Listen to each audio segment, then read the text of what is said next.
Welcome to Book Banter with me, your host, Dianne Burckhardt. I hope you will join me every Wednesday as we explore all things to do with, well, books. Let's get on with our show today. Hello, my happy people. Today is April 30th, 2025, and we are going to have a wonderful show for you today. I don't know how things are where you are at the moment, but here in Germany, we are finally having a few days in a row where there's no rain, bright sunny skies, warm weather that's not too hot, and just beautiful. It's a rare occurrence and we are thoroughly enjoying it. And I hope everything is just as wonderful wherever you are. Now, if you are a fan of really good, complex, in-depth world building in sci-fi fantasy novels, you are going to love today's guest. We spoke to her back in season 2 about her debut novel, Lithaflora the Chrysalis, and today we're talking about the sequel in her duology, Aquacosmic Eclosion. And there are just not enough nice things that I can say about her books and this author. But before we get into her interview, I have actually never done this on my podcast before, but today we are going to dedicate this episode to somebody very special. I want to send out a very warm happy birthday to our guest author's mother, Emma. I hope you have a wonderful birthday today, and this message comes to you from me and your daughter.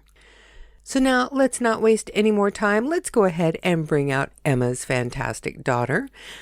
Please welcome to Book Banter with Dianne Burckhardt, Linaya DiNoto. Now, usually the way that I like to start these interviews out is I just have our guests tell everybody who they are and what they do. But this guest is a little bit special. She's one of the very few that this is the second time that she has come back on Book Banter with Dianne Burckhardt.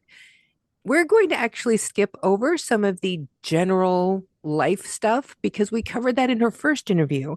And you can find that in season 2, episode 59. And so we're going to spend this time talking about what she's been doing since then. Do you want to go ahead and tell everybody who you are and what you do? Yeah, my name's Linaya DiNoto, and I'm an author of science fiction and fantasy based in Northern California. One of the things that I love about this is that we're bringing you back because you have your sequel to your first book done. Mm-hmm. And personally, as someone who read the first book and loved it, thank you for getting the second one done. I've been waiting. And I have to say, I am not shocked that it took 2 years to get this because your story is so complex. Yeah, it was a little bit shocking for me. This writing process was very different, so I'm happy to have it done. Well, since you've already gone through the first book, I'm sure that was your learning experience. And this time you're coming at it with all of that information behind you. Yeah, it was interesting because I went into book 2, Aquacosmic Eclosion, with a really detailed outline of where I wanted the story to go. And so I said, oh, this will just take like 9 months and then some editing. And I should have known better. As I sat down to actually write it out, stories have a tendency to take on a life of their own, and my characters wanted to go in a very different direction than what I had originally plotted. So it was definitely a give and take of learning and creativity, and I'm just really, really happy with the final product. And I feel like I learned a lot more writing book 2 than I even did writing Lithaflora the Chrysalis, which is book 1. Well, and with this complex story, how much time do you think you spent going back, checking continuity to make sure that you had the right names, you had the right background, that you were bringing the story forward without changing it? That was such a difficult task, and I will know moving into the future, a lot of sci-fi and fantasy tends to be at least a duology, if not more books. And so that process of continuity was a learning curve. I have three different copies of Lithaflora the Chrysalis full of tabs and highlights and like a 15-page Word document of character descriptions. And yeah, it was a process, absolutely. Well, I know whenever I was writing my novella series, that was one of the things. By the time I got to the last book in the series, book seven, I had so many notes Yeah. from every other book before there that I had to keep going. I spent so much time going back and forth, making sure that everything was correct, that it was Yeah. almost like writing another book in the series with the time that I spent doing that. Absolutely. And this time around, I worked with a really great editing team, Split Leaf Saturdays, Ashley and Al. And I can't recommend them highly enough. They were so wonderful, but they also helped with that process on the editing side of things. They read Lithaflora the Chrysalis and then caught a few inconsistencies that I missed. So that was also, I can't give them high enough praise. It helped so much. We know, and that's one thing that I always try and stress with people too, especially when they're brand new authors, that a good editor is worth their weight in gold. Yeah, absolutely. My first book, I was on a much lower budget. I did a lot of the editing myself. And so seeing the difference, I think, in quality of the final product working with a professional editing team, I was so impressed with how awesome they were. It was a really great experience. We know that from the last time that you were on to now, it's 2 years between the episodes where we're interviewing about your books. But Mhm. how long did it actually take you to complete the second book? It took about 14 months before I jumped into the editing process. And then I did about 3 rounds of editing on my own before I sat down and worked with Ashley and Al to kind of round out the final product. Do you ever put your books through a like text to speech program and listen to it as one of your editing rounds? That is absolutely what I do. I'm actually very dyslexic. And so hearing something read back to me is a tool that I started using way back when I was still in college. I do it with all of my writing because things when I'm typing that sound like they make sense, when I hear it spoken, it clicks in my brain. Oh, I need to adjust this sentence this way, or that dialogue feels odd, or I switched these two words around. So I definitely do that. Yeah. Do you have a specific program that you use for that? Yeah, I use Jenny, and it's like I'm not the biggest fan of AI, but it's just for my own process, and I can like assign different voices to the different Mhm. characters, so it really pulls me into the story. That's the program that I use. That's actually amazing, though, that you can have different voices for different characters. Yeah, it nowhere near performs at the level an audiobook reader is going to, but it's not as robotic, Hmm. so it sounds a bit more organic, but it's worked for me so far. Since we have been talking about how complex your story is, why don't you go ahead and give us a synopsis of your first book so that we can lead into your current book? Sure, sure. So our first book, Lithaflora the Chrysalis, begins with our protagonist, Valen. She's a professor of physics at a Northern California university. And we start Valen's story off with her dying. Um, and we get to explore Valen's journey entering and navigating a version of the afterlife that, as we get into the book more, and I don't want to give away too many spoilers, Mhm. um, we discover that it's on an alien planet. And so we go from this kind of philosophical, existential exploration of Valen accepting her own death into kind of an epic sci-fi adventure in the second half of the book. And how do you lead that into your second book?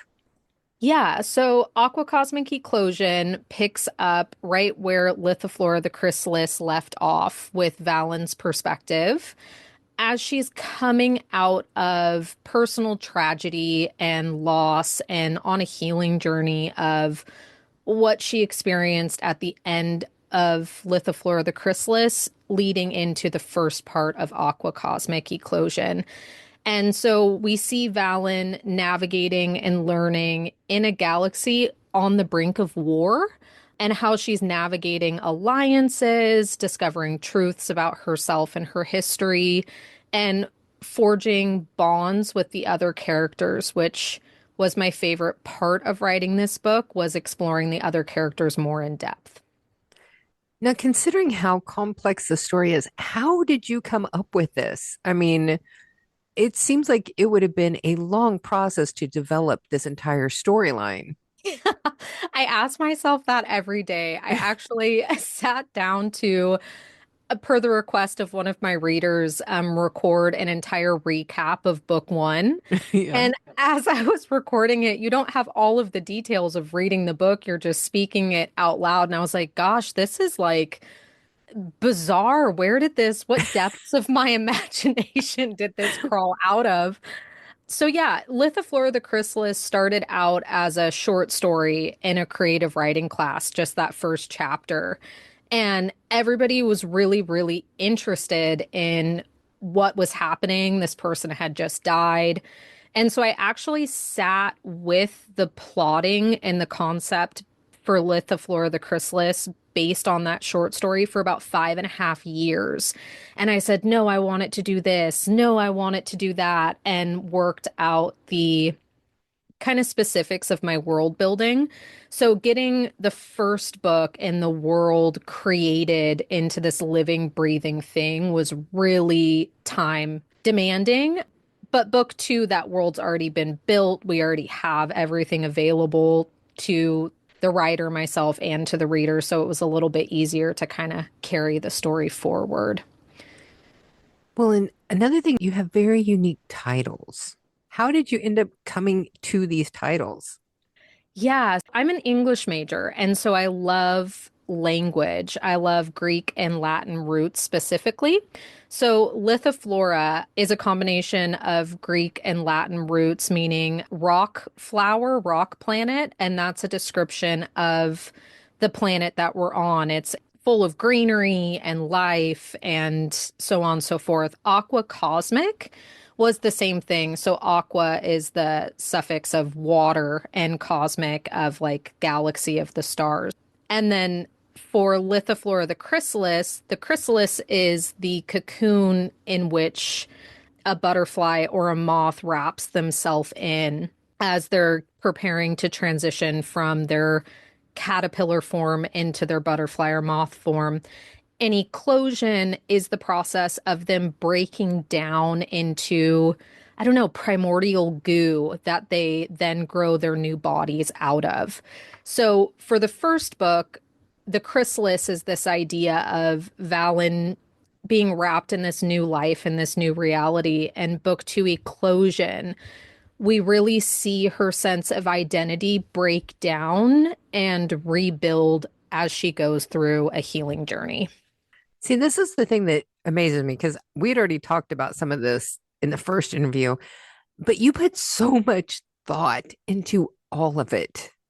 I mean, into the titles, into the storyline, and you've also changed the covers of your book since the first time we talked. Yeah, yes, I have. I am so in love with the new covers. I designed them myself on Canva. The original cover I went through, it was great. At that point, I was very much a baby self-published author. I was learning my audience and my marketing strategy. And so designing these new covers was me stepping into my confidence and an identity of the series a little bit more. Now, will there be any more books in this series, or are you going to stick with the duology? So Valen's story ends with the duology. It's just these two books, but I think I've created a really rich world that has the potential for spin-off stories, prequels, sequels. So I would love to revisit the world of Aquacosmic and Lithaflora again in the future. Do you have anything else planned that you're already working on? Yeah, going in a different direction. Right now, I'm about 30,000 words into my first draft of a fantasy vampire romance. So that's my current project. I'm having so much fun with it. So I'm really excited to see that come to life as my next adventure. Do you have any plans on when you expect that one to come to the market? Right now, I'm taking my time with it. I would imagine within the next year or two, I plan on putting it through at least two rounds of editing with the same editors I worked with on Aquacosmic Eclosion and really, making it shiny and beautiful and as perfect as it possibly can be before I put it out into the world. So, sometime in the near future is my hope.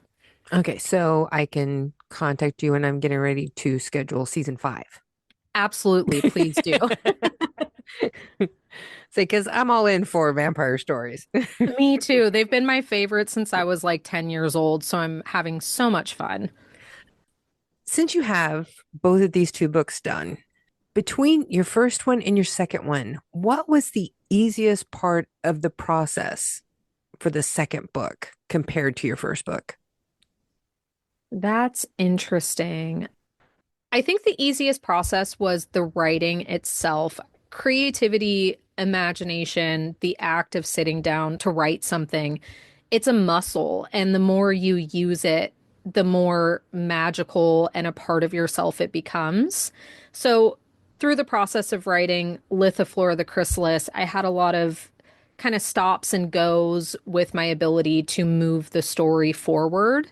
And in Aquacosmic Eclosion, sitting down to write came a lot easier. I think I averaged about 1,500 words per writing session. Nice. Yeah. And so the process and the muscle of my writing, I can feel it growing and improving and getting more eager to transfer from my mind onto the page. So that was really rewarding to see that develop and improve in this second book. And was there anything that was surprisingly difficult while you were doing this compared to your first book? Yeah, I think the same thing we were talking about before, the consistencies. And so, not just the consistencies of, okay, she had blue eyes in the first book, she needs blue eyes in the second book, but the consistencies of character identity. So, making sure that my characters were staying true and consistent to themselves compared to how they were portrayed in the first book was difficult.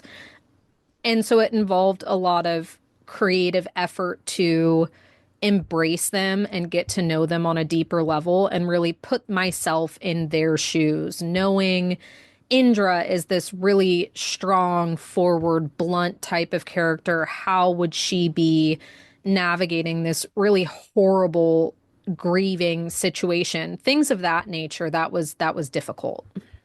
Do you actually create a character book for your writing? I've tried, and I know there's different types of writers. Some folks have the full outline and character sheets and all of that jazz. I'm a little bit more of a pantser in that regard. So Hmm. I didn't have full character sheets developed for the second book, no. That's one of those things where I've tried doing that in the past, and they're great when I actually do them. Yeah, exactly. But remembering to do them for all the new characters ends up being things that I forget this one and that one and Precisely. Yeah, I've yeah. had the same experience.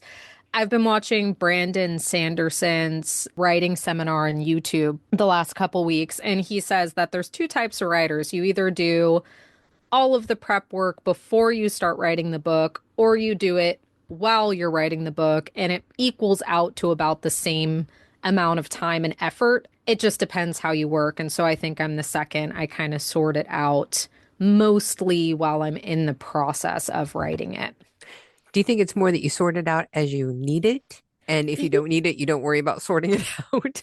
I think so, yeah. And that keeps me more immersed in the story and the characters too. I think if I do too much detailed plotting, character sheets, it has the effect of almost pulling me out of the story. Hmm. So I'm definitely more of a painter and less of an architect, I guess. That is like a perfect description. I Yeah. get that. So now, do you want to read anything from your book? I didn't have anything ready to read. I'm so sorry.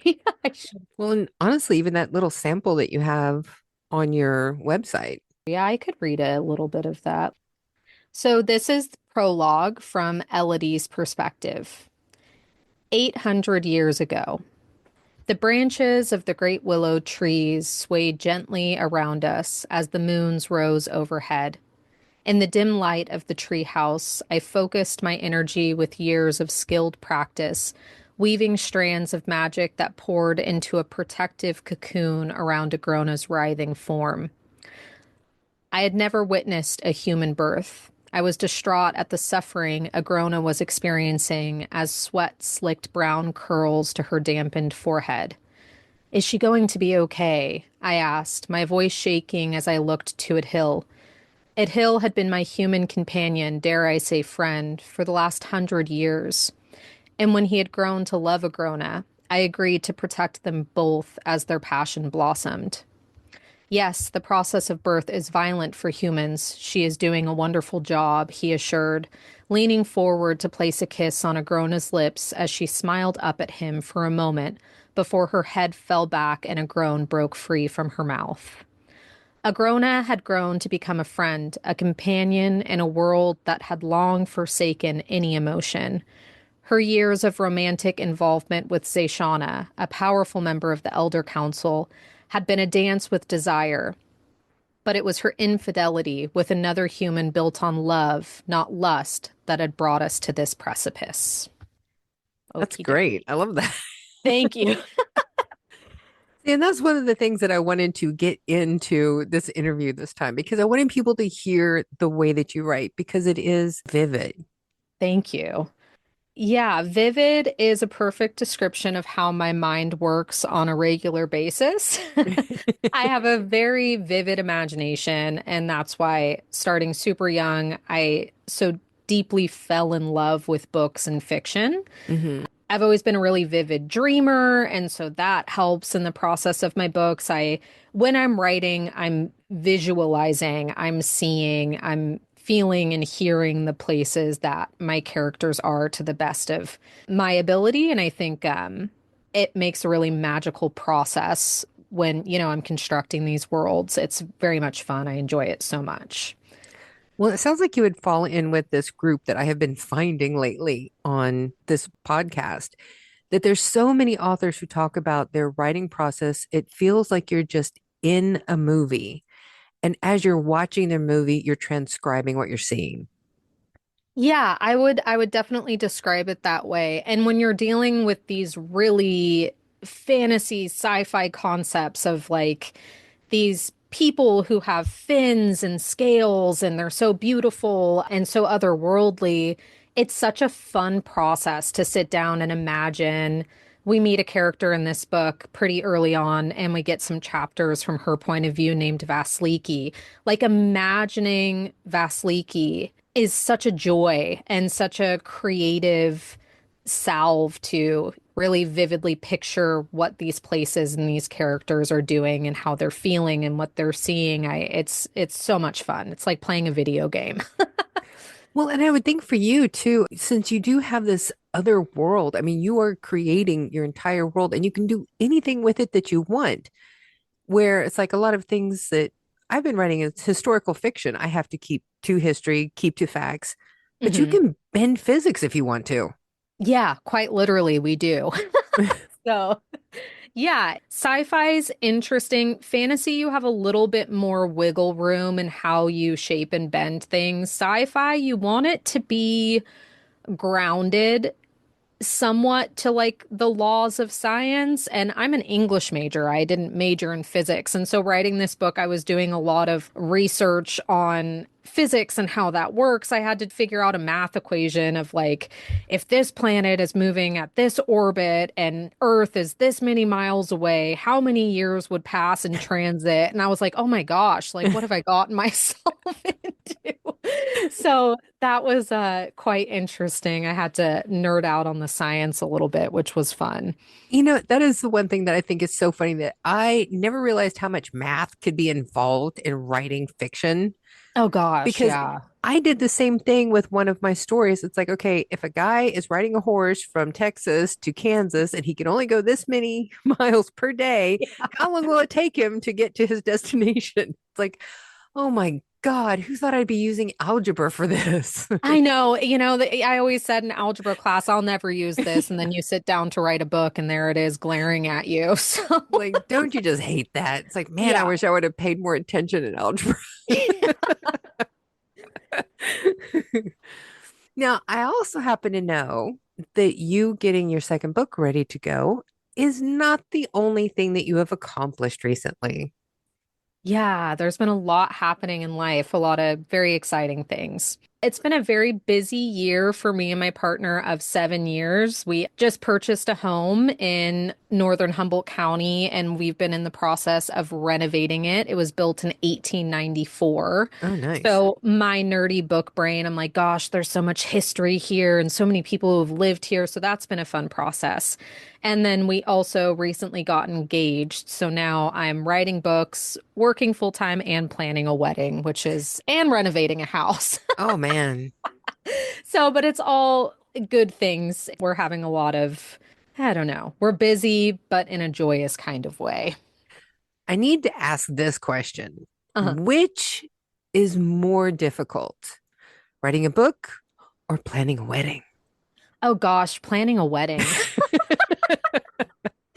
Yeah, planning a wedding. Writing a book is solitary. I get to play with my own mind in the privacy of my office. Planning a wedding, you're navigating the complexities of community and family and expectation. And so, yeah, I'm going to say writing a book is far easier than planning a wedding. Well, one of the things whenever we were planning our wedding, we just automatically agreed. It's like we know things are going to go wrong on the Yeah. day. It's a given. Something will happen. The makeup artist may not show up. Hmm. The videographer might be late. They might put their camera in the wrong angle that you do not like. you know, there's going to be something. But we agreed that no matter what happened, the only thing that was important was that we were married at the end of the day. Exactly. And that's what we're focusing on. Unlike a story where you can edit out those hiccups, you can't edit your own wedding day. Yeah, I can tell So, you if it goes better than ours did, you will be golden. okay.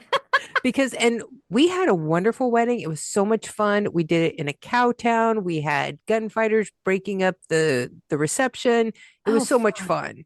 Yeah.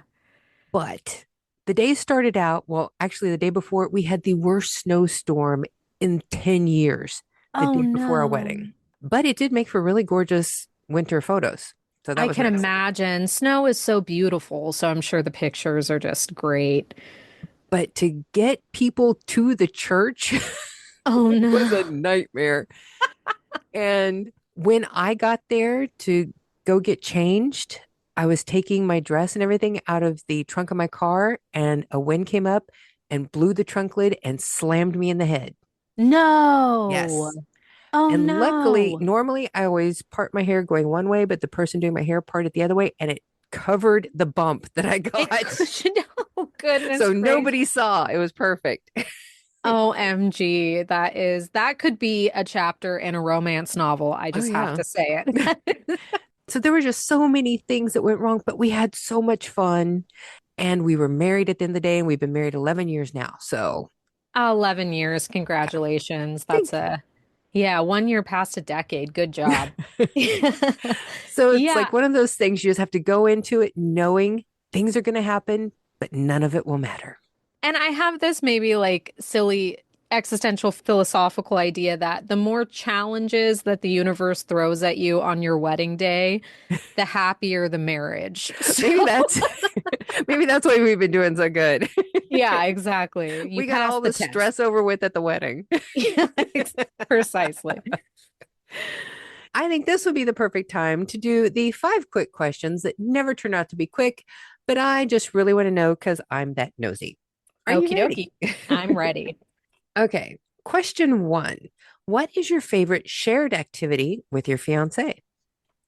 What is my favorite shared activity with my fiance? We're big foodies. We like to eat. We just got back from a trip to Ireland and we drank a lot of Guinness and ate a lot of good food. So if we're bored on a Saturday night, we're either cooking together or we're going out to try a new restaurant. That's our favorite thing to do together. That sounds fabulous. What's Yeah. your favorite thing to cook? Oh, I'm a big pasta girl. You can do so much with pasta, and I'm Yeah. Sicilian, so it's baked into me, but pastas, yeah. Do you make yours fresh? I do. Yep. I just finally got a pasta machine and we've been experimenting with that. Oh my God, the difference. Oh, the noodles fresh. I lied to you, Diane. Oh, No, I do. I'm not quite that advanced, but maybe one day. But all of my sauces, the reductions, all of that stuff I do from scratch. oh, that's amazing too, though, because some of Yeah, those sauce recipes can take a long time. they do, but they're so worth it. They're Oh so yeah. good. So question two, which is more stressful, marketing a book or planning your wedding? Marketing my book, absolutely. Writing, love it. 10 out of 10, could do it all day, every day, 80-hour weeks. Marketing, putting my face online, trying to convince people this is really good, you should buy it. It feels so vulnerable. And so that's a skill I'm constantly striving to improve on, trying different marketing approaches. It's a tricky one. I'm a pretty introverted person, so we're always learning ways to do better. Well, and plus with the ever-changing face of social media, it's hard to Yeah. know where to go to get in front of your market. Absolutely, yeah. It's a hard one. And the different trends and tropes and things that people want to read, it's constantly evolving so Hmm. quickly.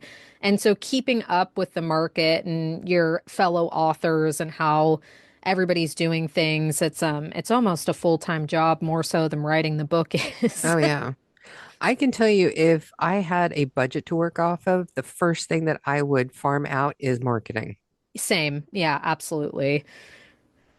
So now question three, what Mhm. is your most meaningful tattoo? Ooh, that's a great question. I have a tattoo on my right forearm, and it is a tribute to Hades, which is the Greek god of death and the afterlife. And that one, I'm looking at it right now, was a lot of fun to build out with all of the pieces of symbolism, the pomegranate, which is an ode to Persephone, the daffodils, which are his flowers. I went to Waldorf school as a kid, which is kind of a hippy dippy alternative education. And we did a lot of Greek mythology. And I think that giving honor and space to the cycles of life and to not only life, but what comes after the death cycle is, I'm kind of getting woo woo here, but it's also something to be honored. And I did write a book about dying. So I guess that makes sense. I think that's so cool though that you have a tattoo about life and death. I do too. Oh, do you? Tell me about it.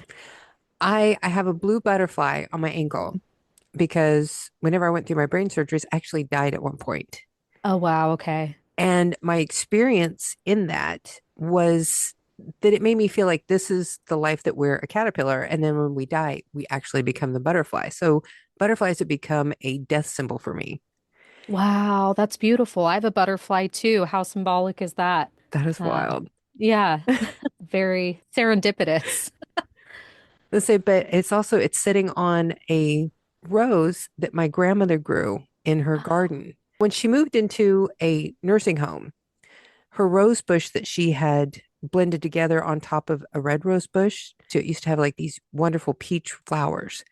But Huh. when she moved into the nursing home, it only put out red flowers. But the week that she died, it put out three of the peach flowers. And I went over and cut them and I gave one to my mom and I kept one and we put one in the coffin with my grandmother. Oh, I just got goosebumps. Wow. That bush has never put out peach flowers again. It only blooms red flowers. Because it was her care. That's quite meaningful. Yeah. Tattoos are great for that. They're so symbolic of journeys and what we've been through, and that's a beautiful story. Now, question four. If you had to choose between dogs or cats, could you? Could I? That's a tricky one. We have two dogs and a cat. and we love them all equally. If I had to choose, I would say I am 60% a cat person, 40% a dog person. I think that's fair. Yeah. Now, could you choose between magic and science? Ooh, I think magic and science are the same thing. And that is one of the themes that I was exploring in my books is I think the more we learn about nature and environmentalism, and the more we see quantum physics develop and learn about the mushroom networks that trees use to communicate with each other, I think we do live with magic Hmm. around us all the time. And I think the more science uncovers and explores, which is why science and respect for education are so important, the more magical everything around us really is. So I'm going to say both because I think they're the same thing. Yeah, you know why I asked you that, right? No. Because it's on your website that you said you can't choose Oh, between yes. them. Yeah. See, I snoop on social media before I do interviews. You're good. I'm like, I wrote that a couple months ago. It fled me, but here we go. So, your last question, I've been asking pretty much the same question to everybody all season long. Mhm. Whenever somebody asks you to recommend a book to them, who is the first author you always go to? Herman Hesse, and I think I said this in our first interview together as well. Narcissus and Goldman is one of my favorite books of all time. Siddhartha. If they're looking for something literary, I'll always recommend Herman Hesse. If they're looking for something more playful and fun and focused on world building, gosh, I read about 90 to 150 books a year, so the recommendations are endless. I'm a big nerd for like Throne of Glass, the Zodiac Academy. So it depends what they're looking for. Herman Hesse for literary, for fun stuff. We could have an hour-long podcast episode about what what I've read and what was great. Well, since you are writing your next book about vampires, what about a vampire story? Yeah, I'm actually revisiting Vampire Academy, which was my favorite in middle school going into high school. And so I'm reading that right now. And then up next, I want to read some Anne Rice. So Interview with a Vampire is on my TBR. Twilight, Twilight has a lot of varying opinions behind it. It was fun for me as a 14-year-old, and I still watch the movies till this day. So, Well, and if you yeah. haven't read it for a while, it'd be interesting to reread it and see how it hits you now.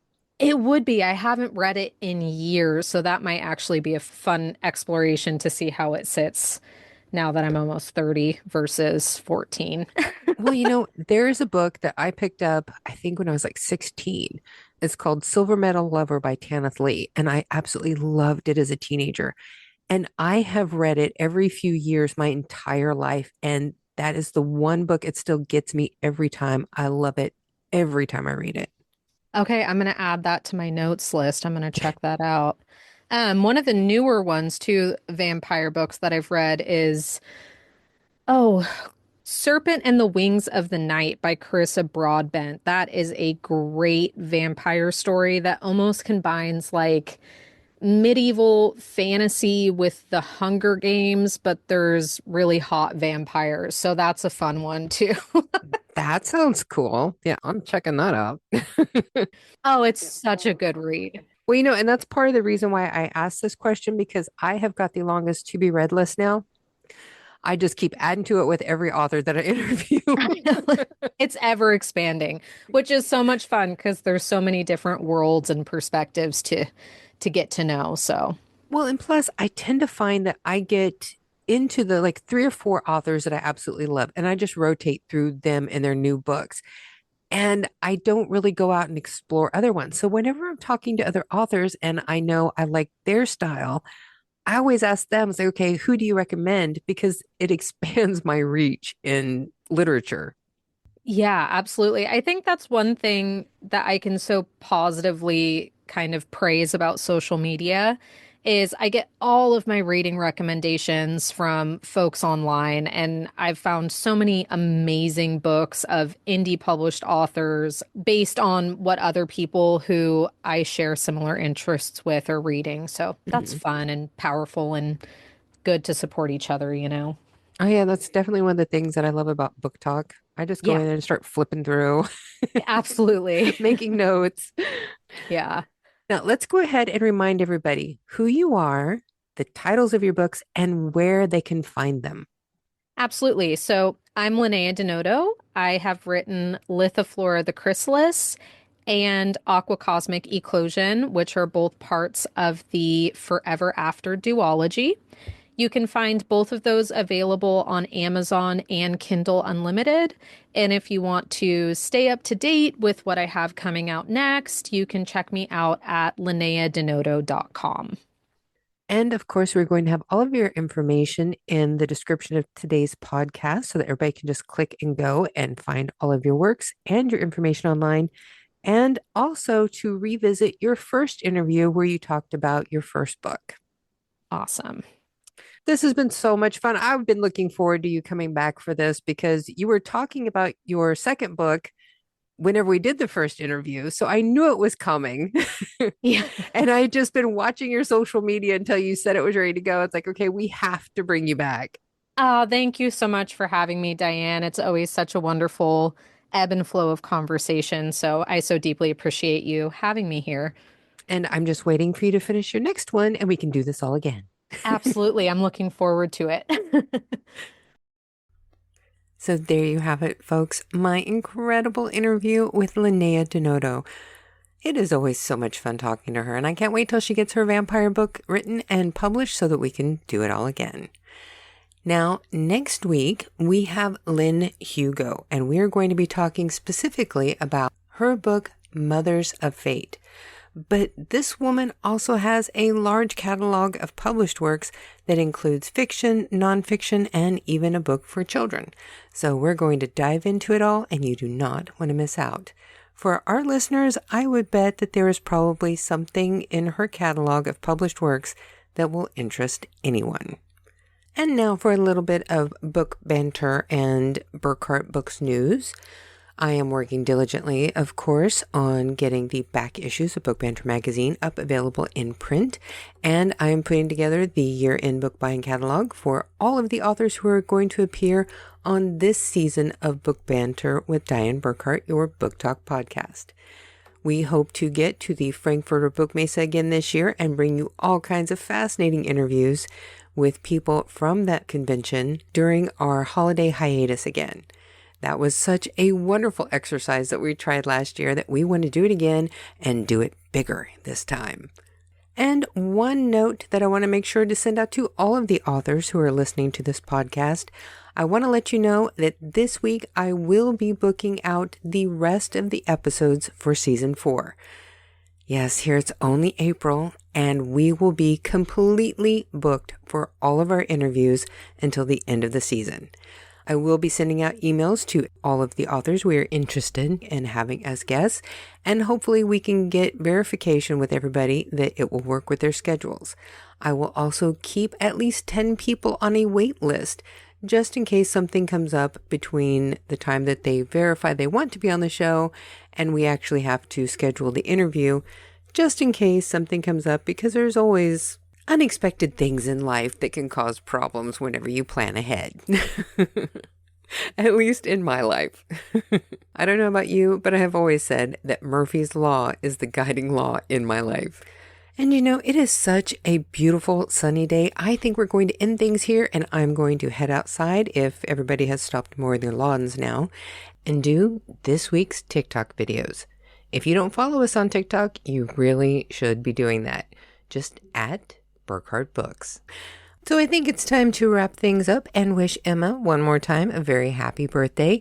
And for the rest of you, I hope you all have a wonderful sunny week wherever you are. And so you know what time it is, folks. It's time for you all to go forth and be happy.